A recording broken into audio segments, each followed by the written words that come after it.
राहुल कुंबरे या रिक्षा चालकाचे केले तेवढे कौतुक कमीच आहे. सध्याच्या काळात कुणाला 10 रुपये जरी सापडले तरी त्या व्यक्तीची परत देण्याची वृत्ती नसते. अशातच राहुल याच्या प्रामाणिकपणाने सर्वांची मनं जिंकली. मिळालेल्या माहितीनुसार अनिता विनोद यादव ही 34 वर्षाची महिला राहुल कुंबरे यांच्या ऑटोमध्ये बसली होती.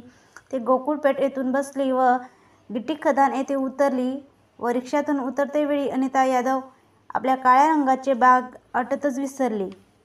बॅगमध्ये सोन्याचा राणीहार, कानातील सोन्याचे झुमक्यांचे 2 जोड, एक सोन्याची अंगठी, गुगल वॉच, साडी असा 4 लाखाचा मुद्देमाल होता.